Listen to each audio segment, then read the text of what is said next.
नमस्कार मित्रांनो, महाराष्ट्राची यशोगाथा या भागामध्ये आपण पाहतोय भारतरत्न डॉक्टर बाबासाहेब आंबेडकर यांचा भाग 2। या पहिल्या भागामध्ये आपण पाहिलं होतं आंबेडकर पूर्व सामाजिक अवस्था कोणत्या प्रकारची होती, त्यांच्या शिक्षणाची जडणघडण त्यांच्या वडिलांनी कशा प्रकारे त्यांना सामोरे जात होते, त्याच प्रकारे वडिलांनी दिलेलं त्यांच्या शिक्षणासाठी योगदान, या सर्व बाबी आपण भाग 1 मध्ये पाहिले आहे। आजच्या भागामध्ये आपण पाहणार आहोत डॉक्टर बाबासाहेब आंबेडकर यांच्या वडिलांचे जेव्हा निधन झाले त्यानंतर त्यांच्यासाठी शिक्षणासाठी कोणती आव्हाने होती, त्यांनी शिक्षणासाठी कशा प्रकारे तपश्चर्या केली, समाजातील त्यांना अशा शिक्षण पद्धतीमध्येही चांगले शिक्षण यश संपादित करून सुद्धा समाजाची जी व्यवस्था होती ती कशा प्रकारे त्यांना सामोरे जाऊन सुद्धा त्यांना अपमानित जीवन जगण्यात कसे त्यांना समस्या निर्माण झाल्या, आणि त्याचबरोबर त्यांच्या पत्नी रमाबाई यांनी त्यांच्या संसारामध्ये त्यांना कशा प्रकारची मदत केली आणि त्यांचं काय योगदान होतं, हे थोडक्यात आजच्या या दुसऱ्या भागामध्ये आपण पाहणार आहोत, जिथे भारतरत्न डॉक्टर बाबासाहेब आंबेडकर यांची महाराष्ट्राची यशोगाथा या भागामध्ये आपण सुरुवात करत आहोत। रामजी सकपाळ यांचं निधन झाल्याच्या नंतर कुटुंबाची पूर्ण जबाबदारी आता डॉक्टर बाबासाहेब आंबेडकर यांच्याकडे येऊन ठेपली होती। त्याचप्रकारे दारिद्र्याचे इतकं बिकट कटू अनुभव, त्याचबरोबर पैशाचे नसलेलं पाठबळ, नातेवाईकांचा आधारच नाही, अशा परिस्थितीमध्ये त्यांना परिस्थितीला जावं लागत होतं। त्याचबरोबर बरोडाच्या नोकरीची रजू होण्यासाठी त्यांची आता मनस्थितीही नव्हती, कारण त्यांना पूर्वी आलेला अनुभव इतकं कटू होतं की त्यांना पुन्हा जावं की न जावं असाच प्रश्न पडला होता। त्याचप्रकारे कुटुंबाचे असलेलं पालनपोषणही करायचं आहे आणि आपल्याला पुढे शिक्षणही घ्यायचं आहे। या दोन्ही अवस्थेमध्ये आता डॉक्टर बाबासाहेब आंबेडकर सापडले होते। अशा दरम्यान त्यांनी बडोद्याची नरेशांना मुंबईमध्ये त्यांनी भेट घेतली आणि त्यांना आपल्या उच्च शिक्षण घेण्यासाठी त्यांनी आपली इच्छा प्रकट केली। त्याच दरम्यान त्यांनी 4 विद्यार्थ्यांना अमेरिकेला पाठवण्याचा विचार असे बडोद्याच्या नरेशांचा आहे, आणि त्याचबरोबर तुम्ही सुद्धा अर्ज भरा असा सल्ला डॉक्टर बाबासाहेब आंबेडकरांना बडोद्याच्या नरेशांनी सल्ला दिला। आणि त्याच प्रकारे 4 जून 1913 रोजी त्यांनी करारपत्र सही केली आणि डॉक्टर बाबासाहेब आंबेडकर अमेरिकेमध्ये आपलं पुढचं शिक्षण घेण्यासाठी निघाले। पण त्याचबरोबर त्यांनी एक करारसुद्धा केला होता की शिक्षण घेतल्याच्या नंतर 10 वर्ष बडोद्याची सरकारी नोकरी करणार असाही त्यांनी करारपत्रच केला होता। त्यावेळी भारतातील मनुष्याला परदेशात जाऊन शिक्षण घेणं हे एक नवलच वाटे, कारण की इतकी संधी त्यावेळी प्रत्येकाला मिळत नसे। त्याचबरोबर इंग्रजांनी भारतीय लोकांना परदेशात जाऊन विशेषतः कायदा या विषयाचा अभ्यास करण्यासाठी मुभा दिली होती। या सवलतीचा फायदा घेत डॉक्टर बाबासाहेब आंबेडकर अमेरिकेलाच निघाले होते। अशा प्रकारे एका अस्पृश्य म्हणजेच अशा दलित समाजातील एका मुलानं परदेशात जाऊन शिक्षण घेणं एक पर्वणीच वाटायची। भारतातील अशा अस्पृश्य, त्याचप्रमाणे अब्राहम लिंकन आणि बुकर टी वॉशिंग्टन यांच्या मायभूमीला जावे आणि त्या अस्पृश्याने तेथील त्यांचा अनुभव घ्यावं आणि आपलं सामर्थ्य वाढवावं, अशी घटना, अभूत घटना डॉक्टर बाबासाहेब आंबेडकर यांच्या वाटेलाच आली होती। आणि अशा प्रकारे त्यांचा अनुभव घेऊन आपल्या भारतामध्ये आपल्याला काय सुधारणा करता येतील याची चाहूल त्यांना लागलीच होती। अमेरिकेमधील डॉक्टर बाबासाहेब आंबेडकर यांना आलेला जीवनाचा अनुभव एक वेगळाच होता। तेथील सर्व विद्यार्थी बाबासाहेब आंबेडकर यांच्या सोबत बोलत चालत, जेवण करत, सर्व विचार विनिमय करत, अशा समतेचं वातावरण तिथे बाबासाहेब आंबेडकरांसाठी एक वेगळंच चमत्कारच वाटे। आणि अशा नवीन जगण्यानं आणि नवीन क्षितिज पाहण्याचा वेळ आणि त्या प्रकारे असलेली परिस्थिती अनुभव डॉक्टर बाबासाहेब आंबेडकर घेत होते। भारतातून परदेशात जाणारा विद्यार्थी तिकडेच्या विश्वविद्यालयामध्ये असा अनुभव जगायचा की जेणेकरून त्याला ऐश्वर्य आणि तिथे असलेल्या सुखसोयी याचा रस तो घेतच होता। अशा प्रकारच्या विरुद्ध दिशेने डॉक्टर बाबासाहेब आंबेडकर यांचा जीवन प्रवास सुरू झाला होता। नाही ते कोणतेही पैशाची उधलपट्टी करत, नाही चित्रपट पाहायला जाईत, नाही तेथे सौंदर्यस्थळे पाहण्यात जाईत, नाही तिकडच्या क्रीडा उद्यानात तिकडे सहल म्हणून कोणताही प्रकारचा सहवास त्यांनी घालवला नाही। त्याच उलट त्यांनी आपलं जास्तीत जास्त आपला वेळ हा अभ्यासासाठी देणं, अभ्यासासाठी लवकरात लवकर आपलं अभ्यास पूर्ण करणं, हाच ध्येय ते मनाशी बाळगून होते। आपल्याला लागलेल्या भुकेला शमवण्यासाठी 1 कप कॉफी, 2 केक आणि 1 बशी सागोती किंवा मासे यावर त्यांना आपली लागलेली भूक शमवण्याची ताकद त्यांनी तयार केली होती.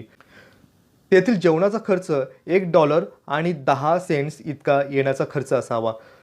शिष्यवृत्तीच्या पैशातून पत्नीला घर खर्चासाठी काही पैसे पाठवावे आणि काही पैसे आपला तेथील उदरनिर्वाह करण्यासाठी खर्च करावा. अशा 2 मार्गी असे आपला खर्च डॉक्टर बाबासाहेब आंबेडकर करत होते. परदेशात उच्च शिक्षण घेण्यासाठी मिळालेली संधी, त्यांनी आयुष्यात मिळालेल्या या संधीचा भरपूर लाभ घेण्यासाठी डॉक्टर बाबासाहेब आंबेडकरांनी प्रत्येक क्षण हा सोन्याचा कण म्हणून बनवला आणि त्या प्रकारे त्यांनी आपला संपूर्ण वेळ अभ्यासासाठीच देणं त्यांनी पसंत केलं. अर्थशास्त्र विषयाबरोबरच अर्थशास्त्र, समाजशास्त्र, राज्यशास्त्र, नीतिशास्त्र, मानववंशशास्त्र इत्यादी विषयांमध्ये आपण पारंगत असलं पाहिजे, इतकी प्रबळ अशी महत्त्वाकांक्षा त्यांनी निर्माण केली होती.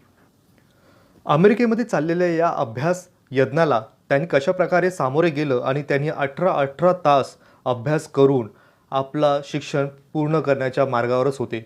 अशा अथक प्रयत्नाने 2 वर्षाच्या अखंड तपश्चर्येनंतर त्यांच्या गळ्यामध्ये यशाची ही माळ पडलीच. त्याचप्रकारे त्यांनी प्राचीन भारतात व्यापार कशाप्रकारे होतो या विषयावर त्यांनी 1915 साली त्यांनी प्रबंध लिहिला आणि या प्रबंधावरच त्यांना MA ही पदवी त्यांना मिळाली. अशा रीतीने यशाची पहिली पायरी पार केल्याच्या नंतर दुसरी पायरी गाठण्यासाठी पुन्हा डॉक्टर बाबासाहेब आंबेडकर सज्ज झाले.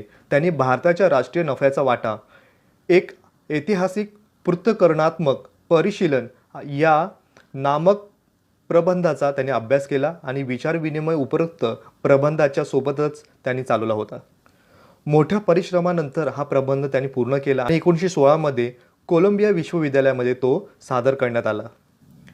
आणि या प्रबंधाचा पुढील 8 वर्षानंतर लंडनमधील PS किंग अँड सन्स या प्रकाशन संस्थेने हा प्रबंध ब्रिटिश भारतातील प्रांतिक वैयक्तिक उत्क्रांती या नावानं प्रसिद्ध केला आणि डॉक्टर बाबासाहेब आंबेडकरांनी हा प्रबंध कोलंबिया विश्वविद्यालयाला सादर केलं.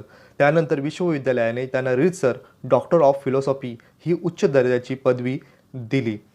बाबासाहेब आंबेडकरांनी या मिळालेल्या यशाला म्हणजेच त्यांनी सयाजीराव गायकवाड यांना त्यांनी केलेल्या उपकाराची परतफेड म्हणून त्यांनी त्यांचं यश त्यांना अर्पण केलं होतं. तसेच आंबेडकरांना अर्थशास्त्र या पहिला पाठ देणारे त्यांचे जे शिक्षक होते सेलिगमन यांनी त्यांच्या ग्रंथाला प्रस्तावना दिली आणि त्या ग्रंथामध्ये त्यांनी असं म्हटलं आहे की आंबेडकरांनी हाताळलेला हा प्रश्न जगातील विचारवंतांच्या चर्चेतील एक महत्त्वाचा विषय बनला आहे. तसेच सेलिगमन म्हणतात की या विषयाचा इतका सखोल आणि सांगोपांग अभ्यास अन्य कोणी केल्याचे मला तरी दिसत नाही. यावरून आपल्याला दिसतं की या ग्रंथाचं किती महत्त्व आणि इतकं लक्षात येतं आणि त्याची महत्त्वाकांक्षा ही तितकीच महत्त्वाची दिसून येते. याच दरम्यान अमेरिकेमध्ये डॉक्टर बाबासाहेब आंबेडकर आणि लाला लजपत राय यांची ओळख झाली होती.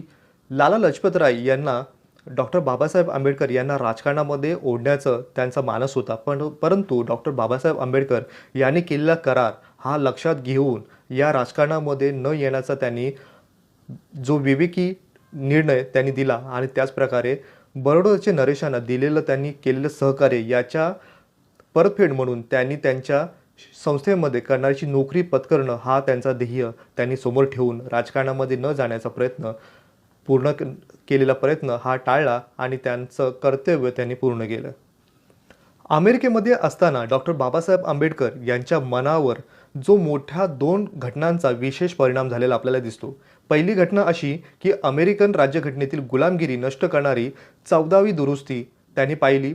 दुसरी गोष्ट महत्त्वाची जी घटना त्यांच्या समोर एकदम ताजी वाटते ती म्हणजे अमेरिकन निग्रो लोकांचा जो उद्धारकर्ता होता बुकर टी वॉशिंग्टन यांचा मृत्यू झाला होता. अशा 2 घटना त्यांच्या आयुष्यामध्ये इतकं जवळच्या त्यांनी पाहिल्या की ज्यामुळे समाजामध्ये जे बदल घडवून आणायचं आहे हे बदल आपण भारतात सुद्धा ही परिस्थिती निर्माण करू शकतो अशी त्यांच्यासाठी उत्तेजन अशी ही घटना घडल्या होत्या. 1916 मध्ये पुन्हा भारतात येऊन लंडनला कायद्याचा आणि अर्थशास्त्राचा सखोल अभ्यास करण्याचा निर्णय त्यांनी घेतला आणि हा निर्णय बडोद्याचे नरेशांना त्यांनी सांगितला आणि तशी परवानगी मिळून पुन्हा ते लंडनच्या मार्गी निघाले. तेथे जाऊन त्यांनी DSc आणि ग्रेज इनमध्ये शिक्षणासाठी प्रवेश मिळवणं हा त्यांचा महत्त्वाचा उद्देश होता. ग्रेज इनमध्ये बॅरिस्टर ही पदवी घ्यायची होती आणि London school of economics and political science या संस्थेमध्ये जाऊन सर्वोच्च जी पदवी आहे DSc ही मिळवणं हा त्यांचा ध्येयच झाला होता. प्रारंभ केलाच की त्यावेळी अशी दुर्दैवी गोष्ट घडली की बडोद्याचे दिवाणपदी मनुभाई मेहता यांची नेमणूक झाली आणि 10 फेब्रुवारी 1927 पर्यंत ते पदावर त्यावेळी होते. त्याने असा युक्तिवाद केला की शिष्यवृत्तीचा ठरलेला काळ संपला आहे आणि तुम्ही आता भारतात निघून या. आणि आंबेडकरांना बडोद्याच्या या नवीन दिवाणाकडून कळवण्यात आलं आणि तसंच त्यांना त्यांचं घेतलेलं शिक्षण पुन्हा थांबवावं लागलं आणि ग्रेज इनमध्ये बॅरिस्टर ही पदवी आणि लंडन स्कूल ऑफ इकॉनॉमिक्स या संस्थेमधून या लंडन युनिव्हर्सिटीमधून आपल्याला सर्वोच्च जी DSc ही डिग्री आहे ही डिग्री हे पद मिळवण्यासाठी पुन्हा आपल्याला यावं लागेल या निश्चिताने पुन्हा त्यांनी लंडन सोडलं. या बडोद्याच्या सरकारशी झालेल्या कराराप्रमाणे भारतात आल्याच्या नंतर बडोद्याला नोकरी करण्यासाठी जाण्याचा निर्णय डॉक्टर बाबासाहेब आंबेडकर यांनी घेतला. बडोद्यामध्ये गेल्याच्या नंतर डॉक्टर बाबासाहेब आंबेडकर यांना जन्माने अस्पृश्य असल्याचा तिथे कटू अनुभव येऊ लागले. सचिवालयामध्ये त्यांच्या अधिकाऱ्यांनी आणि त्यांच्या हाताखाली शिपायांनी त्यांच्याशी केलेली वागणूक हे असह्यच होतं. नोकरवर्गापैकी कोणीही त्यांच्याशी सहकार्य करेना. कागद आणि फायली हे डॉक्टर बाबासाहेब आंबेडकर यांना दोरूनच देण्यात येत होतं. आंबेडकर जिथे जायचे तेथून ते आपली चटई गुंडाळून अधिकारी म्हणा या त्यांच्या हाताखालचे शिपाई हे त्यांच्यापासून लांबच राहायचे. कार्यालयात असणारं पाणी पिण्यासाठीही त्यांना परवानगी नसे. या अमानुष आणि असह्य अशा परिस्थितीमध्ये डॉक्टर बाबासाहेब आंबेडकर हे त्यांचं मन तिथे रमणं न होण्यासारखंच झालं. त्यामुळे ते सार्वजनिक वाचनालयामध्ये जाऊन वाचत बसत. इतकंच नव्हे तर तिथे त्यांना आपलं नाव बदली करून तिथं एका पारशी कुटुंबाच्या घरामध्ये त्यांना भाडे करू म्हणून राहावं लागत असे.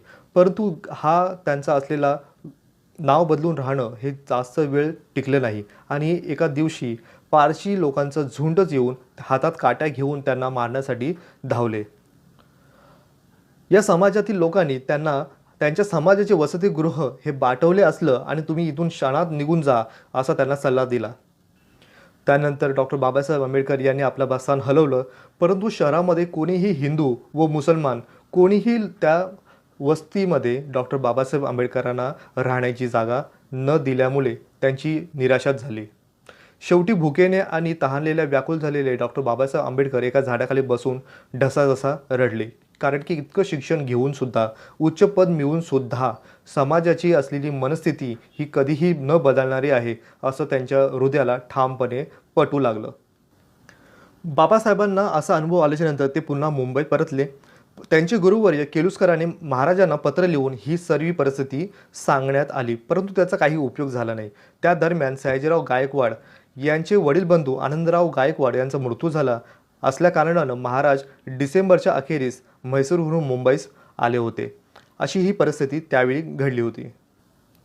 त्या दरम्यान केलुस्करांनी त्यांच्या विनंतीवरून त्यांचे बडोद्याच्या एका प्राध्यापकाच्या घरी डॉक्टर बाबासाहेब आंबेडकर यांना पाहुणा म्हणून राहण्याची आणि जेवणाची सोय त्यांनी मान्य केली. परंतु काही दिवसात त्यांच्या पत्नीची बाबासाहेब आंबेडकर यांना या अस्पृश्य व्यक्तीला न ठेवण्याची त्यांनी त्यांच्या पतीकडे तक्रार केली आणि त्यामुळे केलुस्करांचे जे बडोद्याचे प्राध्यापक होते त्यांनी प्राध्यापकांनी पुन्हा डॉक्टर बाबासाहेब आंबेडकर यांना न ठेवण्याची व त्यांच्या खानपान जेवणाची आणि राहण्याची ही अवस्था न करू शकत आहे असं चिठ्ठीच त्यांना पुन्हा पाठवली.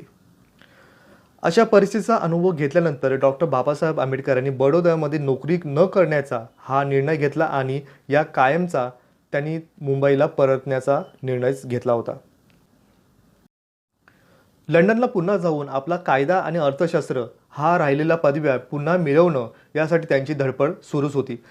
परंतु अशा परिस्थितीमध्ये आपल्याला नोकरी करून काहीतरी पैसा आपल्या जवळ बाळगावा लागेल आणि तो आपल्याला तेव्हा उपयोगी पडेल याची मनाची निश्चय करूनच त्यांनी हंगामी प्राध्यापकाची नोकरी स्वीकारली. मुंबईतील सिडनेहॅम महाविद्यालयामध्ये ही नोकरी त्यांनी सुरू केली. प्राध्यापकाची व्यवसाय करणं हा त्यांच्यासाठी अंतिम त्यांचा ध्येय नव्हताच. त्याचप्रकारे एक साधन आहे आपल्याला पुढच्या पदव्या मिळवण्यासाठी आणि त्यावेळी त्यांना प्रत्येक क्षणाक्षणाला त्यांना असलेला अस्पृश्य म्हणून येणारे प्रश्न आणि अस्पृश्य म्हणून होणारी त्यांचा अपमान आणि त्यांच्या समाजाला होणारे अपमान जीवन कसं त्यांना थांबवता येईल आणि त्यांना कसं अभिमानाचं जीवन जगता येईल याचं त्यांना टोचणीच लागली होती.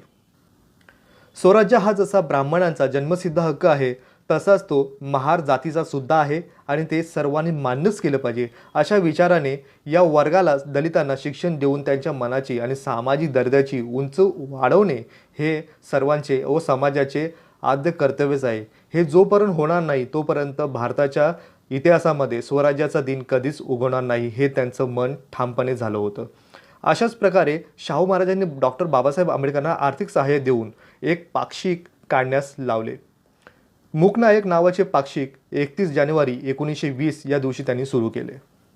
त्या दिवसापासून डॉक्टर बाबासाहेब आंबेडकर त्या मूक समाजाचे नायकत्व स्वीकारले आणि त्यांनी पांडुरंग नंदराम भटकर यांना आंबेडकरांनी संपादक म्हणून नेमले होते. मूकनायक या पाक्षिकाच्या पहिल्या अंकातच बाबासाहेब आंबेडकर करारले, हिंदुस्थान हा देश म्हणजे केवळ विषमतेचे माहेरघर आहे. हिंदू समाज हा एक मनोरा आहे व एक एक जात म्हणजे एक एक मजला आहे. पण लक्षात ठेवण्यासारखी गोष्ट ही आहे, या मनोऱ्यास शिडीच नाही. एका मजल्यावरून दुसऱ्या मजल्यावर जाण्यास मार्ग नाही. ज्यांनी जन्मावे त्यांनी त्याच मजल्यावर मरावे.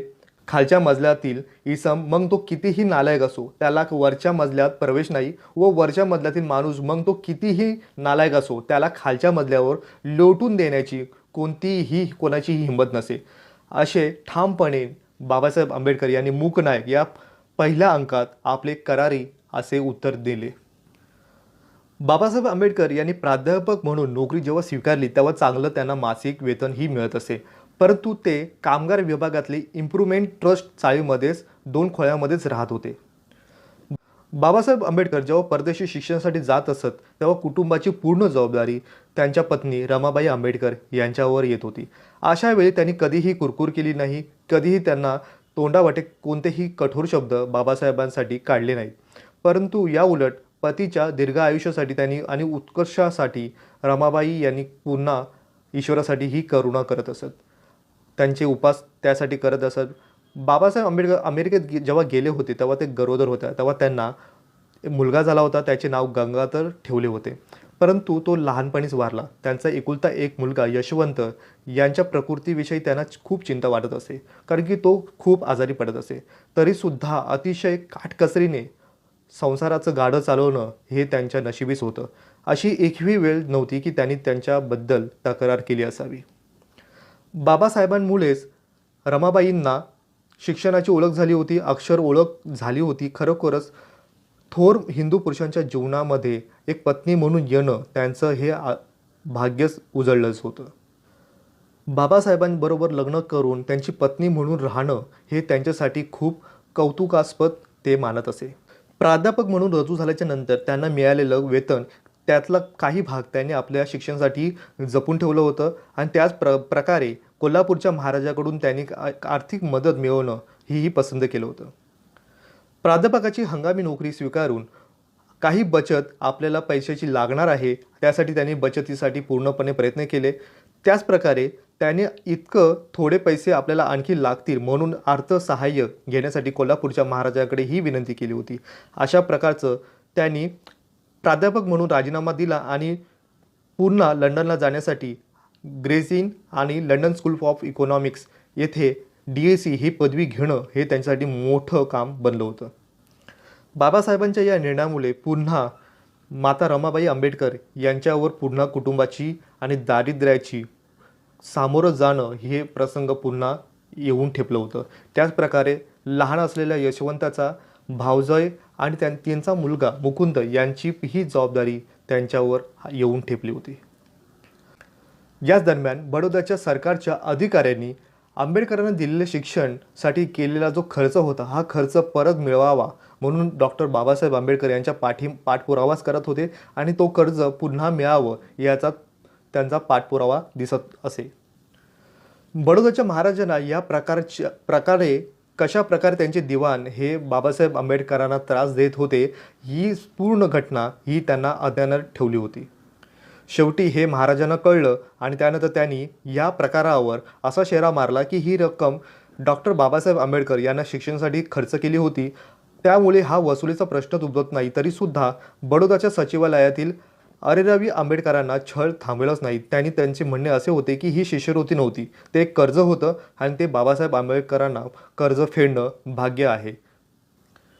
परंतु अशा प्रकारचं सचिवालयामधील लोकांचे अधिकाऱ्यांचे डॉक्टर बाबासाहेब आंबेडकर यांचा पाठपुरावा करत असताना सुद्धा इतकं बाबासाहेबांना त्याचा त्रास झाला की शेवटी बडोद्याचे नरेशांनी असा निकाल काढला आणि शेवटी एका बैठकीत 1932 साली हा प्रकरण नमवणं आणि निकालात काढलं ते बडोद्याच्या नरेशांनी की ही फक्त त्यांना शिक्षणासाठी झालेली मदत आहे, ती परतफेड करून घेणं हे महत्त्वाचं नाही. पुढे त्यांनी लंडनला पोहोचल्यानंतर लंडन स्कूल ऑफ इकॉनॉमिक्स आणि पॉलिटिकल सायन्स या संस्थेमध्ये डॉक्टर बाबासाहेब आंबेडकरांनी आपला अभ्यास जोरदार सुरू केला होता. त्याचप्रकारे त्यांनी बॅरिस्टर ही डिग्री घेण्यासाठी ग्रेज इन या संस्थेमध्येही नाव नोंदवलं होतं. डॉक्टर बाबासाहेब आंबेडकर यांनी दिलेलं ऐतिहासिक जो थेसिस होता, problem of the rupee, its origin and it's solution, म्हणजेच रुपयाचा प्रश्न, त्याचा उगम आणि त्यावरील उपाय, हे प्रबंध इतकं त्यांनी गाजलं आणि त्यानुसारच त्यांना 1923 मध्ये DSc ही डिग्रीसुद्धा मिळाली आणि ग्रेज इन या संस्थेमध्ये त्यांना बॅरिस्टर ही डिग्रीसुद्धा मिळाली. या सर्व घटना आपण म्हणजे डॉक्टर बाबासाहेब आंबेडकर यांनी जो थेसिस दिला होता, problem of the rupee, its origin and it's solution, हा आपण पूर्णपणे ह्याचा सविस्तर जी चर्चा आपण केली आहे ते आपण आपल्या चॅनलच्या हिंदीमध्ये आपण हे 3 भागामध्ये ही पूर्ण घटना आणि ही पूर्ण कथा आपण ही सविस्तरपणे मांडलेली आहे, जी आपल्या प्लेलिस्टमध्ये सोप्या पद्धतीमध्ये आणि सोप्या पद्धतीनं ही त्यांनी कशा प्रकारचे संघर्ष केलं आणि त्यानुसार त्यांना मिळाली ही उच्च दर्जाची पदवी किती महत्त्वाची होती, या मागील काय घटना घडल्या, ह्या आपण सविस्तर त्या व्हिडिओमध्ये चर्चा केलेल्या आहेत.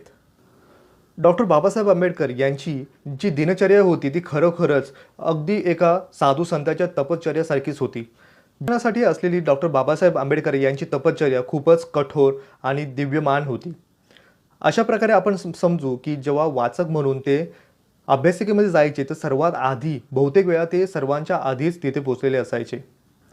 दुपारी जेवणासाठी पैसे त्यांच्याकडे नसायचे, त्यामुळे बरोबर आणलेलं सँडविचचे 2 तुकडे ते हलूस अभ्यासिकेमध्ये खात असत. आणि त्यानंतर अभ्यासिकेमधून सर्वात शेवटी जाणारे तर कोण असेल ते फक्त डॉक्टर बाबासाहेब आंबेडकरच असायचे. त्यांच्या शिक्षणाचा अभ्यासक्रम लवकरात लवकर पूर्ण करण्यासाठी त्यांचं म्हणणं होतं की आयुष्य थोडं आहे आणि विद्या फार आहे, त्यामुळे लोखंडाचे चणे खाऊन आपला अभ्यास पूर्ण करण्याचे अहोरात्र झटत डॉक्टर बाबासाहेब आंबेडकर दिसत होते. लंडनच्या विद्यापीठामध्ये डॉक्टर बाबासाहेब आंबेडकर जेव्हा शिक्षण घेत होते तेव्हा त्यांनी provisional decentralisation of imperial finance and British India हा ग्रंथ लिहून 1921च्या जून महिन्यामध्ये MSc हे त्यांनी पूर्ण केलं आणि ही उच्च पदवी त्यांनी मिळवली. डॉक्टर बाबासाहेब आंबेडकर यांनी डॉक्टर ऑफ सायन्स या पदवीकरता लिहिलेला रुपयाचा प्रश्न म्हणजेच the problem of the rupee, is origin and is solution हा प्रबंध लंडन विद्यापीठाला दिला आणि त्यानंतर त्यांना 1923 मध्ये त्यांना DSc ही तेथील उच्च ही पदवी मिळाली.